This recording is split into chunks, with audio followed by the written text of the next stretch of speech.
तथापि निजर कर्म जो से सुभाष बोस हूँ कि सुरेंद्र साहू हूँ तांकर कर्म जो आज से परपुत्र मानकर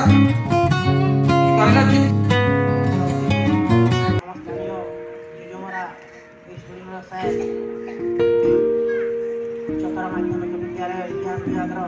अध्यापक सम्माननीय महापात्र आज्ञा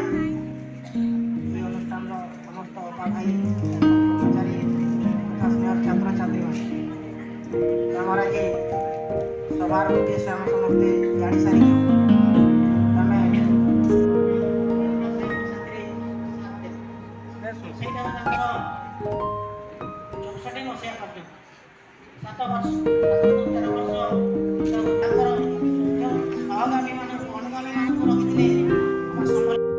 जनकर जन्म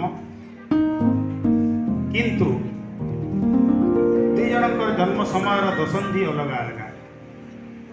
19विंश शताब्दीर प्रथमार्धरे प्रथम दशंधि वीर सुरेंद्र साईंकर जन्म एवं से 19विंश शताब्दी शेष भाग नेताजी सुभाष बोसଙ୍କର जन्म इतिहास आम पढ़ीचु जाचु से जन्मतिथि तिरोधान तिथि को आलोचना करने मोर उद्देश्य नुहे।